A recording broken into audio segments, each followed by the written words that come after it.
बिस्मिल्लाहिर्रहमानिर्रहीम। अस्सलाम वालेकुम नाज़रीन, मैं साइमा कमल और आप देख रहे हैं चीखुटा कराची। चीखुटा कराची में आज मैं जो स्टोरी आपके सामने लेकर आ रही हूँ, जब आपने ये K21 समेत जितने भी न्यूज़ चैनल उसमें आपने ये स्टोरी सुनी होगी और जो फुटेजेस वगैरह आपने देखी होंगी, यकीनन जो साहिब औलाद हैं बिलखसूस, लेकिन इसके अलावा भी बाकी तमाम तर लोगों का दिल काँप गया होगा। हम एक ऐसा नफ्सा नफसी के दौर में आ चुके हैं जहाँ पर हम किसी के ऊपर भी भरोसा नहीं कर सकते, अपनी औलाद के मामले में तो ख़ास तौर पर। हम खुद कहाँ पर जा रहे हैं, हम तो कानून की बात करते हैं, लेकिन हम इखलाकी तौर पर खुद कहाँ पे जा रहे हैं। ये अताई डॉक्टर जिसका तस्करा आप इस वक्त सुन रहे हैं, पहली बात तो ये कि ये एक इलीगल क्लिनिक चला रहा था। इलीगल क्लिनिक किस तरीके से यहाँ पे खुले हुए हैं ये एक अलग से बहस है।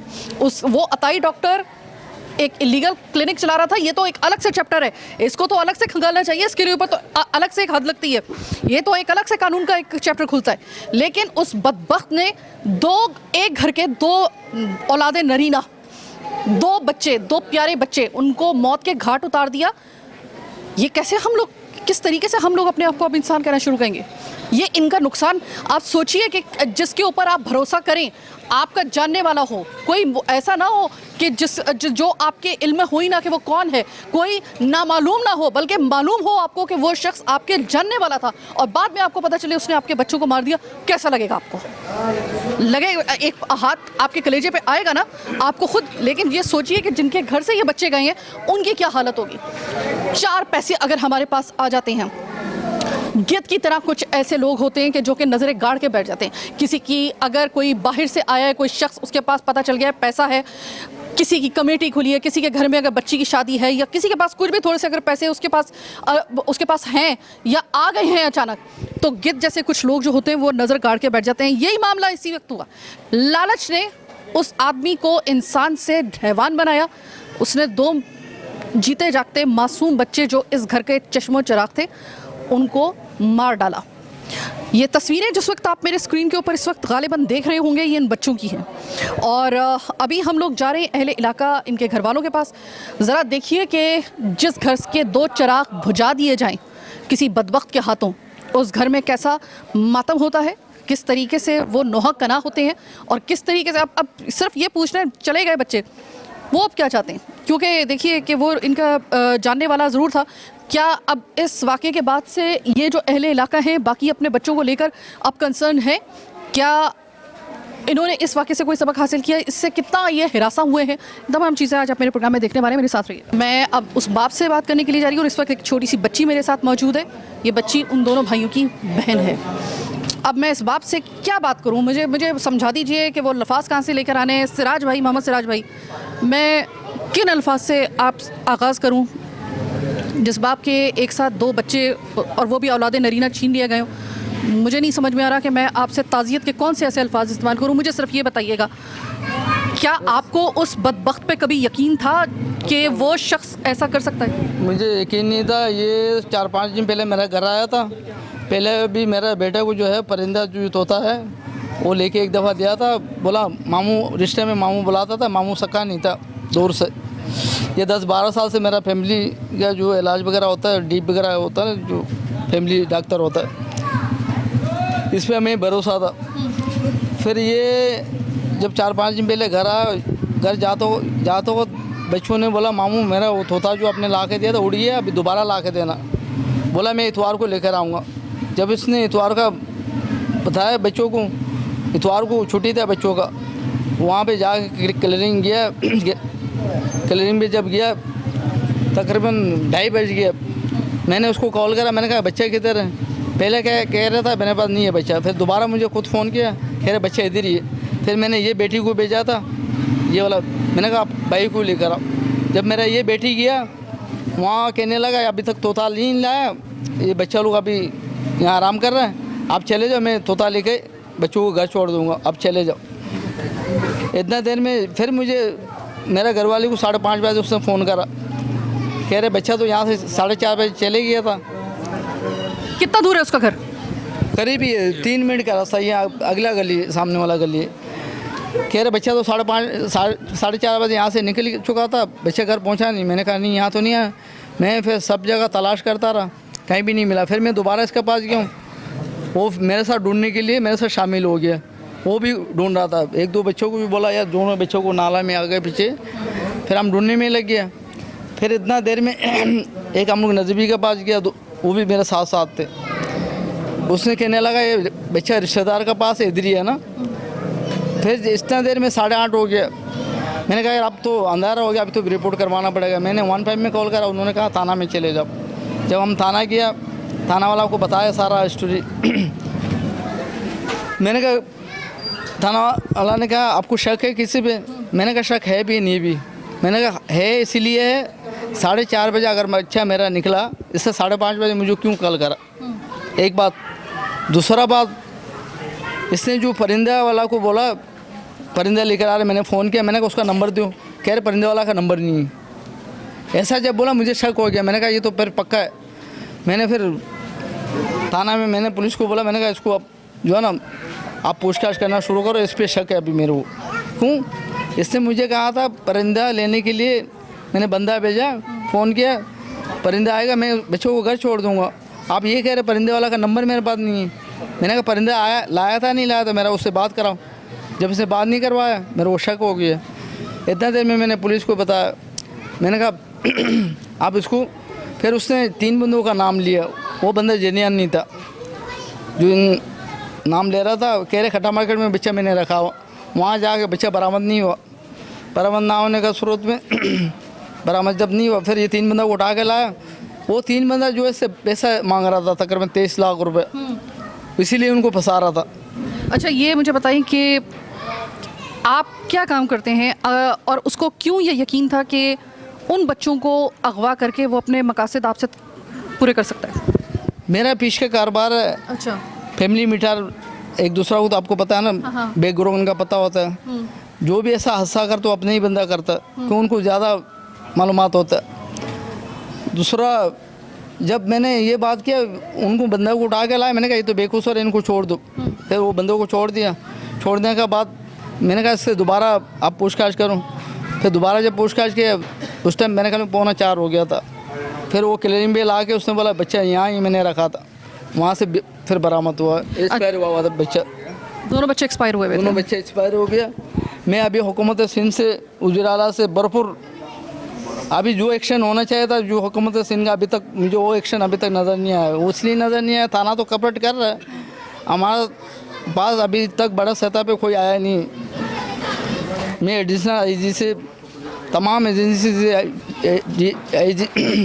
आईजी से और डीजी रेंजर से बिल्कुल मतलब करता हूँ, चीफ जस्टिस से। हमारा जो है ना बच्चों का मामला नहीं है, उम्मत मुस्लिम का जितना बच्चा है सबकी एक सानिया है, जितना भी इसमें दुख महसूस करे कम में, ये समझ के हमें इंसाफ दिया जाए, हमें इंसाफ चाहिए। बच्चे आपका नाम क्या है? अरीशा। वरीशा? अरीशा। अरीशा। अरीशा बच्चा, मुझे ये बताएं कि जिस वक्त आप गई हैं अपने भाइयों को ढूंढने के लिए, तो वो जो जिनके पास वो बच्चे थे, जो आपके अंकल थे, उन्होंने आपको जब देखा तो मतलब वो घबराए, या फिर उन्होंने कोई आपसे किस किस्म की कोई बात की, या कोई सवाल जवाब, या कोई भी आपसे बात हुई है, वो अगर आपको याद है तो ज़रा एग्जैक्टली मुझे बताओ। मैं गई, उन्होंने मुझे अंदर घुसने नहीं दिया। मैंने बोला अम्मी ने बच्चे देने बोले, तो बोला कि मैंने आपकी अम्मी से बात कर ली। मैंने बोला मामू बच्चे गुम जाएंगे, दे दो। तो बोला कि अब अगर बच्चे गुम गए तो जिम्मेदारी मैं लेता हूँ। बस यही बात हुई? ये भी मैंने फिर से मांगा, बोला मैं भेज दूँगा तोता लेकर, ये बोल के फिर मैं आ गई। आपको उस वक्त तक नहीं पता था कि अंदर आपके भाई दोनों मौजूद हैं? मेरे भाई दोनों मौजूद थे, वो अलग अलग लेटे हुए थे। आपने देखे थे वो लेटे हुए थे? लेटे हुए थे। लेटे हुए थे। सर मुझे ये बताइए कि इस वाक़े के बाद आपने एक तरीके से आपने इतना बड़ा नुकसान उठाया कि उस नुकसान को हम यही कहेंगे कि अल्लाह किसी दुश्मन को भी वो नुकसान ना दिखाए। लेकिन शुक्र अदा करें कि आपकी बच्ची वहाँ पर गई और उस बदबख्त के चुंगल से खुदा न खास्ता वो इसको कोई नुकसान नहीं पहुँचा सका। शुक्र अदा करें कि इसको कोई नुकसान नहीं पहुँचा। अब आप मुझे ये बताइए कि अब कुल आपकी कितनी जो औलाद है वो कितनी है? अभी मेरा 7 बच्चे थे, 3 मेरा बेटा था, एक बेटा मेरा 5 महीने का, अभी बाकी सारा बेटी, 4 बेटी अभी 4 बेटियां हैं और एक बेटा है आपका? अच्छा ठीक है, सही है। अब ये जो आपके 4 बच्चे इस वक्त हैं, अभी आपके छोटा बेटा तो बहुत ही छोटा है, लेकिन फिर भी मैं उसके लिए भी सवाल करूँगी। इस वाक़े के बाद अब आप किसी पर भरोसा करेंगे? कभी भी, किसी पे भी नहीं। भरोसा का आप जो है ना इस दौर पे, इस इंसानियत पे भरोसा करने का आप लायक किसी पे नहीं रहा। सही, मुझे ये बताइए आपकी वाइफ की जिसकी जो बच्चों की माँ थी, अभी उनकी तबीयत कैसी है? उनका बिल्कुल कंडीशन बात करने का जैसा नहीं, बिल्कुल आउट है। जिसका माँ का 2 बेटा चला जाए वो कंट्रोल में कैसा रह सकता है? आपको पता है कि जिस वक्त हमने ये खबर सुनी थी, मैं यकीन करें इस खबर को यहाँ पर मैं उसका इस खबर का पीछा करते करते मैं बहुत दूर से आई हूँ। मुझे तकरीबन इस वक्त आपके घर पे आने के लिए मुझे तकरीबन 1.5 से 2 घंटे लगे अपने ऑफिस से यहाँ पे पहुँचते तक। और मैं सिर्फ इस वजह से आई हूँ क्योंकि मुझे मालूम है कि आपका नुकसान क्या हुआ है, और इसका नुकसान खुदा ना खास्ता, ये इतने सारे बच्चे हैं, खुदा के लिए मान लीजिए अब वो दौर नहीं है कि आप अपने और अपने बच्चों और अपने प्यारों के लिए किसी के ऊपर भी भरोसा कर सकें। ये जो आपके जो ब्लड रिलेशन है, बस अब आप उन पे भरोसा करें, बच्चों के मामले में ख़ास तौर पे। ये एक वाक़या नहीं है, इससे पहले कई वाक़यात ऐसे हो चुके हैं। कुछ प्रोग्राम्स तो मैंने इस हवाले से किए हैं और मैं आपको बार बार बता रही हूँ कि अपने बच्चों का ख्याल रखिए। इस वक्त आपका ये शहर नहीं है, ये इस वक्त जंगल बन चुका है। आपके बच्चे किसी जगह भी महफूज नहीं है। खुदा के लिए अपने अपने बच्चों का ख्याल रखिए। किसी भी शख्स के ऊपर, चाहे वो आपका जानने वाला क्यों ना हो, जब तक कि वो आपके ब्लड रिलेशन में ना हो, या फिर आपका सिबलिंग ना हो, या आपका कोई ब्लड रिलेशन उसके साथ ना हो बहुत ही करीबी, उस वक्त तक उस पर भरोसा मत कीजिए। मैंने तो अपनी आंखों से ऐसे भी वाक़यात देखे हैं कि जिस वक्त आपके ब्लड रिलेशन यानी आपके सगे भाइयों ने भी ऐसा देखा है मेरी आंखों ने कि उन्होंने भी अपने लालच में आकर अपनी बहन, अपने बहनोई और यहाँ तक कि अपने भांजों को, भांजियों को मारा है। ये मैं अपने अल्फाज नहीं कह रही हूँ। इन्हीं दिनों में कुछ इस तरह की खबरें भी मुख्तलिफ इलाकों से आई, मुख्तलिफ पाकिस्तान के इलाकों से आई। अब सवाल ये पैदा होता है कि इस वाक़े के बाद उस बदबख्त को कैफरे किरदार तक पहुँचा कर क्या आप उसको इबरत का निशान बनाएंगे, या फिर उसको कुछ अरसे के बाद किसी भी एक डाउट को फ़ायदा देके आप उसको छोड़ेंगे। उसके मुँह को लग चुका है खून। याद रखिएगा, हेजिटेशन किसी की जान लेने की सिर्फ उस वक्त तक होती है जब तक कि आप पहली दफ़ा किसी की जान ना लें। बस आपने पहली दफ़ा किसी की जान ली, और वो भी किसी बच्चे की ली, तो ये नफ्सियात, ये माहिर नफ्सियात कहते हैं कि फिर आपकी वो झिझक ख़त्म हो जाती है। कानून ये कहता है आपकी फिर झिझक ख़त्म। जितने भी बड़े दहशतगर्द होते हैं, जितने भी हार्डकोर क्रिमिनल होते हैं जो जान से खेलते हैं, वो सिर्फ उनकी हेजिटेशन, उनसे जब भी कोई बात करता है तो ये कहते हैं हेजिटेशन आपको सिर्फ पहला कत्ल करते वक्त होती है। अब अगर उस दरिंदे को आप बाहर निकालेंगे तो मैं आपको लिख के देने के लिए तैयार हूँ कि वो फिर ये प्रैक्टिस करेगा जब उसका लगेगा कि उसका कोई मकसद इस तरीके से पूरा हो सकता है, चाहे वो बच्चा हो चाहे कोई बड़ा हो। अब उसको लग गया है मुँह को खून। इस तरह के दरिंदों की क्या इस वक्त उनके लिए क्या कानूनी रास्ता इख्तियार करना चाहिए, इस वक्त कानून को कितना सख्त होना चाहिए और किस तरीके से उनको निशाने इबरत बनाना है, ये आप कानून के कटहरे में ये बॉल आ चुकी है। बेटा, मैं आपसे एक और सवाल करना चाहती हूँ कि देखिए, आपके घर में उन अंकल का आना जाना था, आपका कभी बीमार होती थी या वो होती थी, जैसे कि आपके अब्बू ने बताया कि ड्रिप वगैरह लगाना या फिर इंजेक्शन वही लगाते थे, वो अंकल कभी आपको लगा था कि ऐसा काम कर सकते हैं, या पहले आपको वो थोड़ा सा कभी ऐसा हुआ है कि आपको वो थोड़े से बुरे लगना शुरू हुए हो, या आपको ज़रा थोड़ा सा फील होना शुरू हो कि ये अंकल अच्छे नहीं हैं? जी नहीं। आपको कभी ऐसी फील नहीं आई? जब आपको ये पता चला कि आपके भाई को उन अंकल ने मारा है, तो आपको हुआ कि ये अंकल तो ऐसा नहीं कर सकते थे, इन्होंने कैसे किया? या आपको थोड़ा सा तो याद करो, कभी उन अंकल ने आपको कोई ऐसी बात की हो या आपके साथ कोई ऐसा कुछ किया हो कि आपको थोड़ा सा शक हुआ हो कि ये अंकल हमें नुकसान पहुंचा सकते हैं? जी नहीं। ऐसा कभी नहीं लगा? ये सवाल मैंने इस वजह से किया है कि ज़रूरी नहीं है कि आप अगर किसी के जो कोई शख्स है वो अगर आपको कोई नेगेटिव फीलिंग उसके अंदर से आ रही है तो ही वो सिर्फ एक नेगेटिव बंदा हो। कभी कभी आपका बहुत ही करीबी बंदा जिसके ऊपर आप शक भी नहीं कर सकते, जिससे कभी आपको ऐसी वाइब्स भी ना आ रही हो, वो ऐसा अमल कर सकता है। तो इसीलिए कह रही हूँ किसी के ऊपर भरोसा मत कीजिए। मैं आपसे ये बात जानना चाहती हूँ, ये वाक़या हो गया, आप लोगों ने जो नुकसान उठाना था वो उठा लिया, वो भी तमाम ज़िंदगी के लिए। अभी आप हुकूमत पाकिस्तान और पुलिस से क्या चाहते हैं? जी, मैं बिल्कुल सख्त से सख्त सज़ा जो है ना निशाना इबरत बनावे। मैं हुकूमत से यही मुतालबा करता हूँ, जितना कानून नाफिज करने वाला अदारा, इनसे मैं इंसाफ मांगता हूँ। उस बंदे को कोई शर्मिंदगी थी जब आपका सामना हुआ उससे? कोई शर्मिंदगी नहीं, उसको कोई महसूस भी नहीं हुआ मैंने कोई बंदा मारा, और आगे भी होना नहीं। हमें इंसाफ ऐसा चाहिए जो दुनिया याद रखे बस। ये है इस फैमिली का अलमिया। और इससे बड़ा अलमिया क्या हो सकता है। ऊपर इनकी वालदाएँ, सॉरी मेरी हिम्मत नहीं है मैं उस शिकस्त खुर्दा माँ से जाके जिसने अपने बच्चों को, 2 बच्चों को इसी तरह यकमुश्त खोया है, मैं उससे जाके सवाल जवाब करूं, सॉरी मेरे में हिम्मत नहीं है। उनके अंदर हिम्मत हो पर मेरे में हिम्मत नहीं है। वैसी भी उनकी हालत इसके काबिल नहीं है कि उनसे बात की जा सके। लेकिन अब मैं ज़रा थोड़ा सा ये इनके बाकी घर वालों और अहले मोहल्ला से कुछ पूछना चाहती हूँ, लेकिन इस छोटी सी ब्रेक के बाद।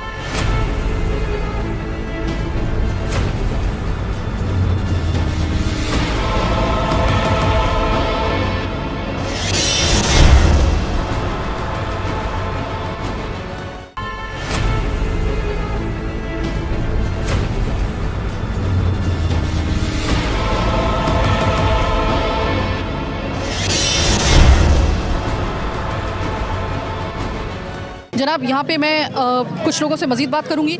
इसके बाद हमारे नुमाइंदे हारून और रशीद के साथ हम जाएंगे थाने, कहाँ तक ये केस पहुँचा है और उसको कहाँ तक उसकी कार्रवाई पहुँची है, उसको हम कब उसको निस्तो नाबूद होता हुआ देखेंगे। यहाँ पे मैं जो अहले इलाका हैं मैं उनसे बात करना चाहूँगी। इस इलाके के सदर साहब मेरे साथ मौजूद हैं। सर ये वाक़या हुआ, वो बंदा भी आप ही के इलाके का था, तो कोई उसकी एक्टिविटी इस किस्म की या उससे पहले उसकी कोई ऐसी शिकायत या फिर आपको कभी ऐसा डाउट हुआ हो कि वो ऐसा कभी काम कर सकता है, कभी आपको ऐसा शक हुआ? बिस्मिल्लाहिर्रहमानिर्रहीम। ये इलाके का खिदमत करता था, एक डॉक्टर बन के इधर क्लिनिक खोल के बैठा हुआ है। तो एक डॉक्टर है, जाहिर बात है हम लोग डॉक्टर लोगों को इज्जत करते हैं।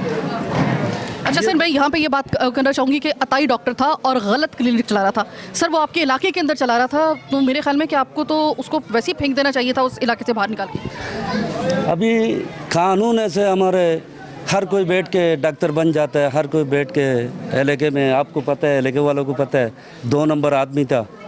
मगर इसने जो काम, ये 2 मासूम बच्चे का जो जान लिया, ये पूरा इलाके का सपना है। तो इसका मजम्मत करने का किसी का अल्फाज ही नहीं है। ऐसा तो इसको तो सरेआम कानून को चाहिए ऐसा आइंदा ऐसा कोई काम नहीं करे, किसी मासूम बच्चे का जान नहीं लेवे। कानून को ऐसा फांसी का सज़ा होना चाहिए, ऐसा आदमी को सरेआम गोली मारना चाहिए। ये कानून का काम है, ये है। आइंदा ऐसा कोई ज़रूरत नहीं करे, कोई हिम्मत नहीं करे ऐसा काम करे, 2 मासूम बच्चे का जान लेवे। कोई कसूर नहीं था, इनका कसूर क्या था? तो जितना भी मजम्मत करे, जितना भी इसको पर कानून का लागू होना चाहिए, आला अदलिया से कानून से मुतालबा है अवाम का, ताकि इसका फांसी का सज़ा होवे, इबरत का सज़ा इसको देवे। ये हम इलाका वालों को से मुतालबा करते हैं। सर आपके इलाके में भी और भी बच्चे हैं, ये सब बच्चे जो हैं इनमें 10-10 साल के, 8-8 साल के, 6-6 साल के, 5-5 साल के, 3-3 साल के बच्चे भी नज़र आ रहे हैं मुझे। सर ये इसी इलाके में इसी तरीके से फिर रहे हैं, इस तरह तो आपके इलाके में हो सकता है उस पर भी किसी को शक नहीं था, इलाके में हो सकता है कोई और भी ऐसा दरिंदा बैठा हो। तो अब आप अपने बच्चों को लेकर कितना ज़्यादा कंसर्न है इस वाक़े के बाद से? आपको लगता है कि अब आपके बच्चों को आपको बाहर निकालते वक्त, लोगों से मिलवाते वक्त, या फिर उनको थोड़ा सा उनका ध्यान रखना ज़्यादा ज़रूरी हो गया? अस्सलामुअलैकुम। बिस्मिल्लाहिर्रहमानिर्रहीम। बात ये कि ये वाक़या का बात ये आता है डॉक्टर की, ये वाक़या का बात हमारे पूरा अहले मोहल्ला का साथ जो है तमाम माँ और बहनों के ख़वातीन हज़रात सारा खौफज़दा हो गया कि हमारे बच्चा ये किस तरह इस मोहल्ला में हम रह रहे हैं। एक यहाँ पे कानून लागू नहीं है, इसलिए जो ये अताई डॉक्टर यहाँ क्लिनिक चला रहा, हमसे ज़्यादा कानूनदानों को ज़्यादा पता है। तो उन लोगों ने कभी, ये कानूनदानों ने कभी ये अताई डॉक्टरों का कोई प्रवेश नहीं किया। तो इस वजह से हमारा बार बार ऐसा वाक़या, बहुत सारा ऐसा वाक़या हुआ हमारे इलाका के अंदर। हमारा एक पसबंदर इलाका है, हमारा लोग जो है इस तरह बेमुद्दे पे चल रहा, कानून यहाँ पे खामोश है। कानून अगर लागू हो जाए पाकिस्तान के अंदर से, सूबा सिंध के अंदर कभी भी ऐसा वाक़या नहीं है हमारा अंदर। यहाँ पे ये जुआ अड्डा, शराब, ये डकैती, चोरियाँ, हम दिनों में कोई ना कोई मसला मसाइल होता है। तो इस वाक़या का बात, एक बच्चा है, एक घर का 2 बच्चा है, 2 बच्चा जान जाने का, उसका जान समझ लो को वो जान नहीं गया, 2 गज का घरवाला का जान गया। ये माँ बाप, आपने अभी देखा कि आपने बताया कि ऐसा वाक़या हमें बोला नहीं जा रहा। उसका माँ जो अभी तक बात नहीं कर सकता किसी से, एक वालिदा है, वालिदा का बच्चों के लिए क्या असर होता है आपको ज़्यादा पता होगा, आप भी एक औरत है। तो ये ज़्यादा हम कानूनदानों से, पाकिस्तान हुकूमत से, सिंध हुकूमत से, ये पुलिस इदारों से, महकमा ऐसी इदारों से हम गुजारिश करता है, ऐसा लोगों को, ऐसा बहुत सारा वाक़या है, उनको ये आइंदा से कड़ी सज़ा दिया जाए। कोई आइंदा ऐसा हरकत कोई अगर करना ये हिम्मत ना करे तो नहीं तो हमारे इलाका ऐसा ही होगा। आपने जैसा कहा कि कुछ ये मुआवजा लेके फ़ायदा लेकर उसको छोड़ दिया जाएगा, ऐसा बहुत सारा वाक़या छोड़ दिया गया। तो इसके बाद वो परिंदा जो है ना, ये जिंदरा, ये जानवर लोग ऐसा जानवर करते रहेगा। ये इसलिए आप लोगों से गुजारिश है, कानून से गुजारिश है, हुकूमत से गुजारिश है, आप मीडिया वाला से भी मैं शुक्रिया अदा करता हूं। आप मीडिया वाला आप लोगों का बात ऊपर नीचे आप भी कर सकता, आप जाके इस बात को आगे चलाएगा तो इंशाल्लाह हमारे ये कानूनदान हमारे बात को ऊपर ले जाएगा। इसको कड़ी से कड़ी सज़ा देकर आइंदा के लिए सबके लिए इबरत का सज़ा बन जाएगा। सर, आपके इलाके में एक ऐसा वाक़या हुआ कि उसने हम इतनी दूर से हम तड़प उठे, आपके तो इलाके के अंदर ये वाक़या हुआ है। वो बच्चे आपके सामने भी कभी ना कभी आए होंगे, आपके साथ भी कभी उनकी मतलब आपने भी देखा होगा उन बच्चों को। ये जब वाक़या आपने सुना, माँ बाप की तो एक छोड़ो, उनको बाप की तो मैंने बात कर ली, आपने जब ये वाक़या सुना कि आपकी नाक के नीचे आप ही के इलाके के अंदर ये वाक़या हुआ है, 2 बच्चों को इस तरीके से बेदर्दी के साथ मार दिया, वो शख्स जो आप ही के इलाके का था और एक अताई डॉक्टर था और एक क्लिनिक चला रहा था गैर कानूनी, ये वाक़या जब शुरू में आपने जैसे सुना, जैसे आपके कान में ये आवाज़ आई, तो क्या आपने क्या उस वक्त जो था पहला रिएक्शन आपका क्या था? अस्सलाम वालेकुम। ये बच्चा जो जिस दिन इन लोगों ने जान ले लिया उसी दिन बच्चा सुबह मेरे पास चला गया था। मैं इसका तो तैयाब मेरा भतीजा है। वो बच्चे मैंने बोला सुबह आप लोग क्यों इधर आया, बोलते वो डॉक्टर मामू ने मेरे को बोला था मैं थूथा लेके जाऊँगा। तो बच्चा वो उन लोग दुकान खोला नहीं है, तो बच्चा कुछ देर के बाद उठ के आगे उसका दुकान देखता है। कुछ देर के बाद जाएगा जाके इन लोग 10-11 बजे आगे दुकान खोला। वो बच्चा जब दुकान खोला उधर आ गया, वो फिर वो लगे वाले से वो मेरा भाई छोटा भाई उधर गया था, वो मेरा दुकान में जाएगा, बड़ों को बुला के लेके आया। छोटा वाला बोलता मैं नहीं जाऊँगा, मैं बड़ा अब्बू का साथ रहेंगे, मैं नहीं जाऊँगा। और छोटों को नहीं लेकर बड़ों को लेके आया। बड़ों कुछ देर के बाद वो भी चला गया। वो भी चला जाने के बाद है ना, मैं थोड़ा घर पे मैंने सामान सब्जी वगैरह लेके मैं घुसा कर घर पे चला गया।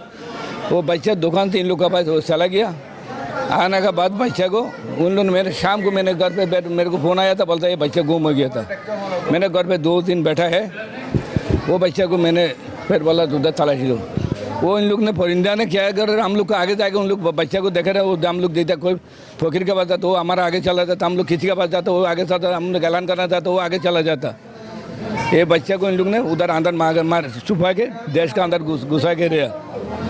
तो इसी बंदा को आपको सजा देने इन लोग है ना, जो खेलिन के अंदर इन लोग ने बहुत बंदा से पूछा लिया था, वो पैसे उसल करने के लिए ना हमारे बेटा को इन लोग ने जान ले लिया। और आप क्या चाहते हो, कैसी सज़ा मिलनी चाहिए जिससे आपको थोड़ी तसल्ली हो? इसको ऐसा सजा देना चाहिए, अब जैसा हमारे बच्चों को इसके सजा देना चाहिए, इसको पाँव भी पाँव काट के ना इसको ऐसा सजा देना चाहिए। मैं कहना चाह रहा हूँ, मैं पाकिस्तान के इदारों से मैं कहता हूँ, जो अदलिया है, जो इस मुल्क के इंसाफ देते हैं, उनके बच्चे नहीं हैं, उनको इस दर्द का एहसास नहीं है। चीफ जस्टिस हाई कोर्ट कहाँ है, चीफ जस्टिस पाकिस्तान कहाँ है? उस पर अगर कोई बंदा बात करता है तो ही नहीं अदालत का नोटिस लिया जाता है। उसका इज्जत इसको इतना प्यारा है।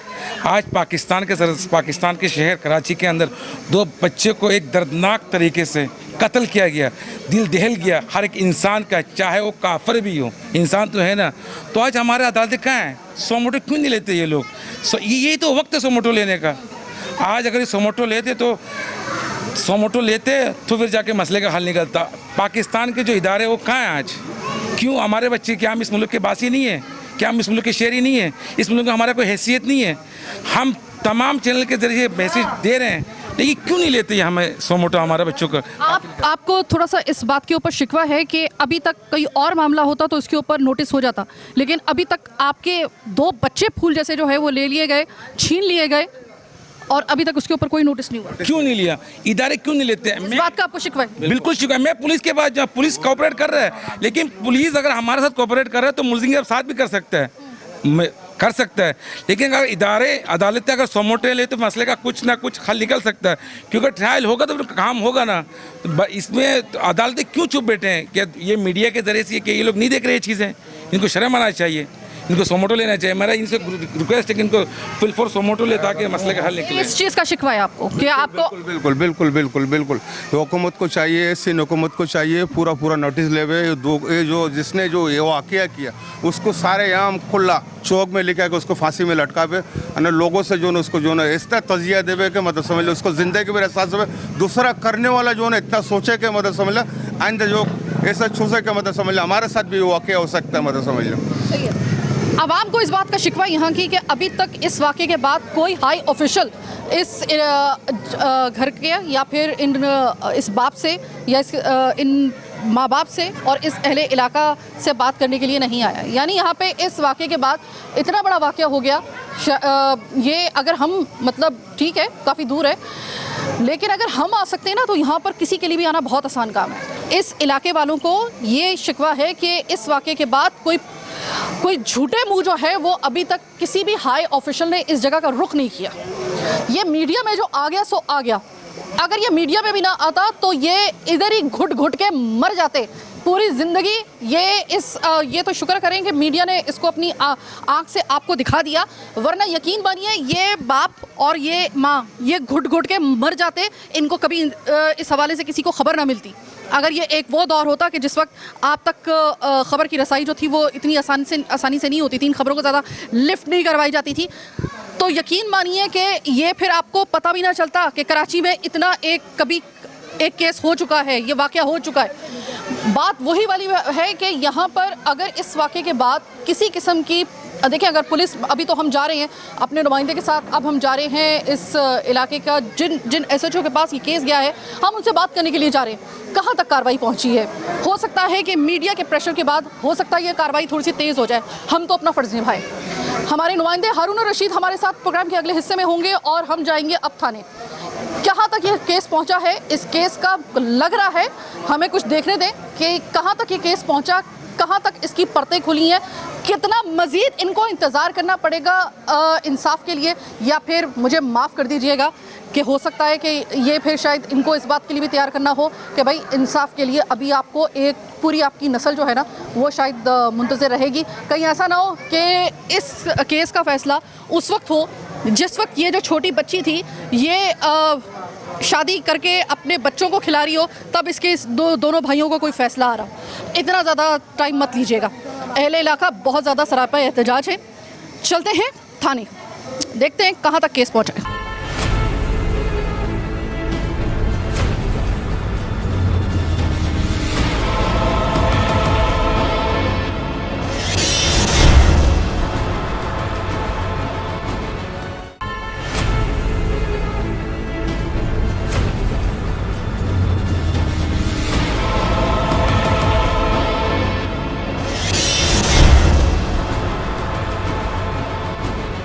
मैं थाने में आ चुकी हूँ और मैं बहुत मशहूर हूँ इस वक्त। जो इस थाने के जो SHO साहब हैं, हमने उनसे दरख्वास्त की कि उस बदबख्त आदमी का हम चाहते हैं कि 5 मिनट के लिए ज़रा सिर्फ एक देखना है मुझे और लोगों को दिखाना है कि जब इंसान की उस मर्तबे से गिरकर एक हैवानियत के दर्जे पे गिरता है तो वो कैसा शख्स होता है। कुछ हदूद व क़यूद की वजह से इनका जो रुख़ रोशनी यानी उनका जो चेहरा है वो ढांपा जा रहा है, लेकिन मैं उनको देख चुकी हूँ। अब्दुल करीम, कोई पछतावा जो तुमने किया, तुम्हें कोई किसी रत्ती भर कोई पछतावा है? जी। जब तुम उन 2 बच्चों को मार रहे थे उस वक्त तुम्हें कोई अल्लाह का खौफ नहीं आ रहा था किसी किस्म का अब्दुल करीम? मैम खौफ भी और पछतावा भी बहुत। और तब भी तुमने खौफ और पछतावा रखते हुए तुमने बच्चों को मार दिया? मारा नहीं था, ये डेथ हो गया मैम।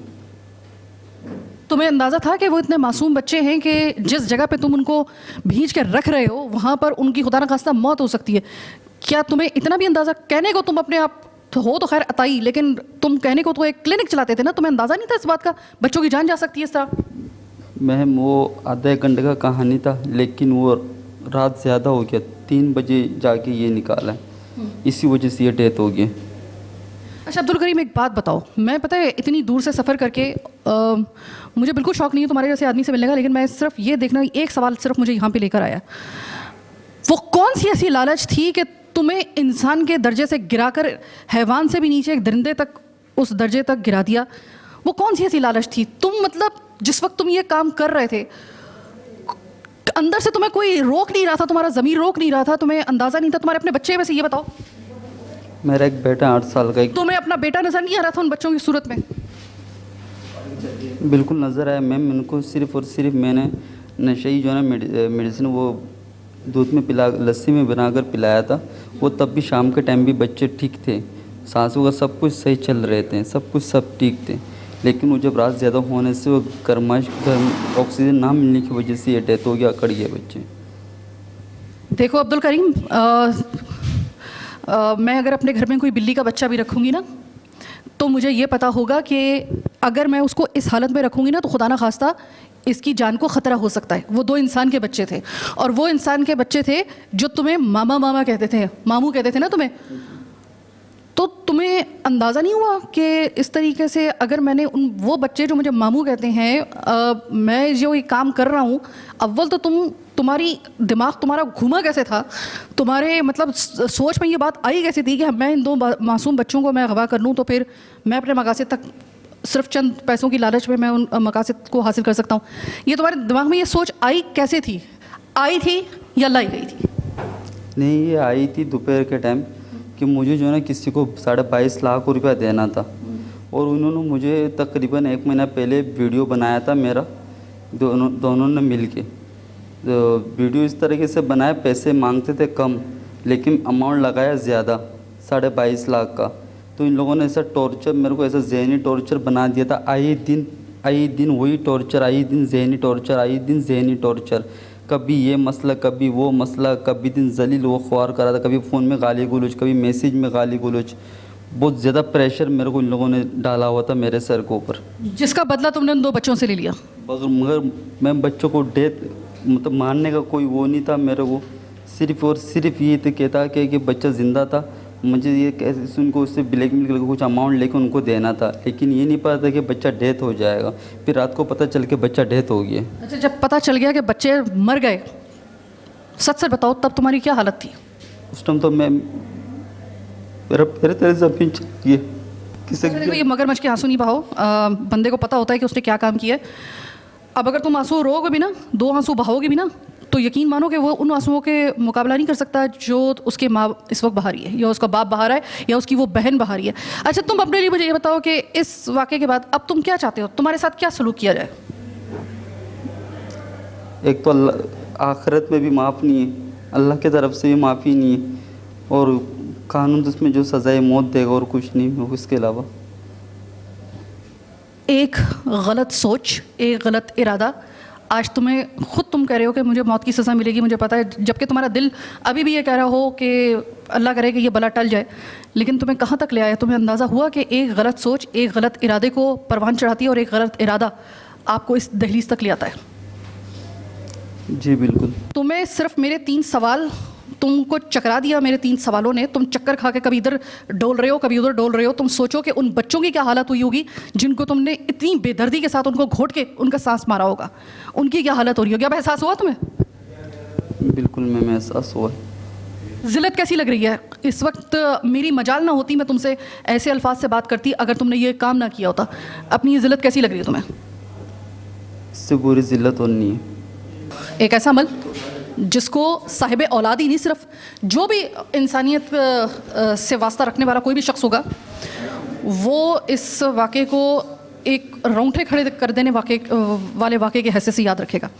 ये बदबख्त आदमी जो इस वक्त मेरे सामने खड़ा है, जो शक्ल से बड़ा मासूम लग रहा है, लेकिन इसने जो ये काम किया है, अब तक इसकी जो तहकीकात पहुँची हैं वो कहाँ तक पहुँची है, आपने नज़र रखी हुई है, ज़रा थोड़ा सा डिटेल में बताइएगा। जी देखिए, बिल्कुल इसमें जो टाउन पुलिस अफसर है, डाक थाने के SHO नफीसुर रहमान, इन्होंने बरवक्त कार्रवाई की और लोकीन की निशानदेही पर इसको गिरफ़्तार किया, तहकीकात की। इसने जो है निशानदेही, इसकी निशानदेही पे लाशें बरामद की। अफसोस का ये मकाम है कि एक अताई डॉक्टर समझदार है, पढ़ा लिखा है, लेकिन चंद पैसों। अताई डॉक्टर कहाँ से पढ़ा लिखा हो जाएगा? ये तो लग रहा है आपको कहीं से वो डॉक्टर शक्ल से? देखिए, कराची के अगर हम मुज़ाफ़ाती इलाकों की बात करें तो कराची के मुज़ाफ़ाती इलाकों में अताई डॉक्टरों की भरमार है। यहाँ पे 99% जो है वहाँ के डॉक्टर अताई हैं। अच्छा, जब मेरी अभी इनकी लौकीन से बात हुई, वो एक ही चीज़ का अफसोस कर रहे हैं कि ये हल्का पाकिस्तान पीपल्स पार्टी का है। यहाँ से जो है पीपल्स पार्टी कौमी असम्बली की भी सीट जीतती है और सूबाई असम्बली की भी जीतती है। अब तक इतना बड़ा वाक़या होने के बावजूद इलाके का मेंबर कौमी असम्बली, सूबाई असम्बली या पीपल्स पार्टी की कोई क़यादत इससे इनसे जो है अफसोस करने तक नहीं आई। जब कल को वोट लेने होते हैं तो उस वक्त ये अपनी गलियों में इन लोगों के दरमियान नज़र आते। आज ऐसे वाक़यात में होने के बाद उनका वहाँ नामौजूदगी एक बहुत बड़ा इनकी पीपल्स पार्टी के कौमी असम्बली के मेंबरान, सूबाई असम्बलियात मेंबरान पे एक सवालिया निशान है। अब पुलिस जो है, अब देखना यह है कि अब तक, क्योंकि ये ऑपरेशन पुलिस ने तो अपना काम कर दिखाया, अब तफ्तीश का अमल शुरू, ये पुलिस की रिमांड पे हैं, इसके मुख्तलिफ जो है वो होंगे। इसके बाद अब देखना यह है कि किस केस का जो आईओ है वो कोर्ट के अंदर चलान क्या पेश करता है। सारा दारोमदार इस वक्त जो है पुलिस के उस चलान पर है, इस केस के आईओ के चलान पर है, वो चलान क्या पेश करता है कि आया इसको जो है उस चलान में कि जो सही मानों में अगर चलान होगा तो इसको वाकई जो है मोदी अदालत से जो है सज़ाए मौत मिलेगी। Thank you so very much Haroon. और इस वक्त मैं आपको बता दूं कि नफीसुर रहमान साहब जिनके जो एसएचओ हैं, मैं हैरान रह गई कि वहाँ पे मुझे लगा था शायद लोगों को थोड़ा सा शिकवा होगा। लोगों को इस वक्त एसएचओ से शिकवा नहीं है, इतना मैंने उनको देखा है, मैंने जितना खंगाला है। और एसएचओ साहब बिलाशुबा नफीसुर रहमान साहब बहुत ताउन कर रहे हैं। मुझे ख़ुद उनसे जो इस वक्त हमारे प्रोग्राम के दौरान में जितनी मेरी उनसे कोऑर्डिनेशन रही है हारून रशीद के थ्रू, तो उससे अंदाज़ा हुआ है कि वो काफ़ी ज़्यादा जो हैं वो इस केस को लेकर जो है वो, और वैसे भी काफ़ी ज़्यादा जो है वो शायद मुख्तलिफ एक ऑफ़िसर हैं, एक मुख्तलिफ एसएचओ हैं। अमूमन जो एक रिवायती किस्म का एक एसएचओ का एक जो हमारे यहाँ पे एक शबी होती है उससे ज़्यादा थोड़ी सी मुख्तलिफ है, बहुत कोऑपरेटिव है। इसीलिए जो अहले इलाका है वो कह रहे हैं पुलिस हमारे साथ ताउन कर रही है, एसएचओ ताउन कर रहे हैं, लेकिन उनको शिकवा इस बात का है कि इतने बड़े वाक़े के बावजूद कोई हाई ऑफिशियल या कोई मिनिस्टर छोड़ें उनका कोई पीए तक इस वाक़े के बाद उनके घर तक नहीं आया, उनकी दाद रसी के लिए नहीं आया। अब अलग से एक चैप्टर ये खुलता है कि ऐसे इलाकों में इस तरह के जो लोग फिर रहे हैं, अच्छा अताई डॉक्टर और ये जो अताई क्लिनिक्स हैं, इसका तो चैप्टर ही अलग है, इस पर तो हम अलग से हाथ डालेंगे। लेकिन इस प्रोग्राम के हवाले से मैं सिर्फ आपको ये बता दूं कि शायद वो बच्चे बच जाते, शायद वो बच्चे बच जाते अगर आप अपने बच्चों को उनका ध्यान रखें कि जिस तरह मैं प्रोग्राम के शुरू से लेकर आखिर में भी ये बात कहूँगी, वो ज़माना अब गया जब आप इतना भरोसा लोगों पर कर सकते थे कि सब अपने बच्चों की तरह बाकी बच्चों को भी समझते। अब याद रखिएगा कि आपके बच्चे सिर्फ आपकी जिम्मेदारी हैं, आप उनका ख्याल रखेंगे, आप उनका ध्यान रखेंगे तो आपके बच्चे बचेंगे। वरना पास में बैठा हुआ कोई शख्स जिसका आपसे कोई खून का रिश्ता हो या ना हो, वो उन बच्चों के लिए क्या जज्बात रखता है, वो उनके लिए क्या नीयत रखता है, आपको कुछ पता नहीं है। ऐसे इतने वाक़यात तो मैं सिर्फ अपने प्रोग्राम में कवर कर चुकी हूँ जहाँ पे अपने ही करीबी लोगों ने आपके बहुत सारे लोगों के बे औलाद कर दिया, उनके बच्चों को छीन लिया। इवन के जो बड़े उनके जो बेटे हैं या फिर उनकी बेटियां हैं वो तक महफूज नहीं अपने करीबी रिश्तेदारों की वजह से या फिर अपने करीबी लोगों की वजह से। शायद हमें उस वक्त इतनी तकलीफ़ नहीं होती जब कोई ऐसा शख्स जिसको हम नहीं जानते हैं, कोई नामालूम अफराद आपको इस सदमे से दो चार करें, शायद वो सदमा होता है, लेकिन वो सदमा इससे कहीं ज़्यादा बड़ा होता है कि जब आपका कोई जानने वाला या आपका कोई बहुत ट्रस्टवर्दी शख्स वो ये काम करे। इससे बड़ा कोई सदमा नहीं होता। अपने बच्चों का, अपने प्यारों का खुद ध्यान रखें। अब वो दौर गया जब किसी की माएँ साजिश होती थी, मेरी माँ तेरी माँ एक जैसी, हमारी बहन तुम्हारी बहन एक जैसी, सबके बच्चे एक जैसे। अब वो दौर नहीं है। तो खुदा के लिए इस नेग्लिजेंस से निकलें और अपने बच्चों का ध्यान रखें। मैं अभी भी जिस इलाके से हुई हूँ, जिस इलाके के अंदर ये काम हुआ है, जो ये कभी काम किया गया है और ये वाक़या हुआ है, उसी इलाके के अंदर मैं देखकर आई हूँ कि बच्चे जो हैं वो इसी तरीके से शाम के वक्त में जो हैं वो शुतर पे बाहर की तरफ फिर रहे हैं। माँ बाप को ज़रा इससे कोई किसी किस्म की कोई इबरत हासिल नहीं हुई है। कल कोई और वाक़या होगा तो उसमें याद रखिएगा कि उसमें हमारी नेग्लिजेंस बीइंग अ पेरेंट्स वो भी काउंट होगी। काश वो बच्चे जो थे वो अगर उनके माँ बाप या फिर वो बच्चे थोड़ा सा अगर उनको रोक लिया जाता किसी ऐसे शख्स के पास जाने से, या अगर उनको भेजा भी गया था तो अपनी कस्टडी में भेजा जाता या अपने साथ उनको लेकर जाते, खुदा के लिए 2 बच्चे तो हो गए, इसके अलावा जितने भी बच्चे जा चुके हैं वो तो गए, अपने बच्चों का अब ध्यान रख लीजिए। बस मैं ये कहना चाहूँगी। आज का प्रोग्राम चीख उठा कराची बस यहीं तक। मुझे मेरी टीम के साथ दीजिए इजाज़त। अल्लाह ने के बाद।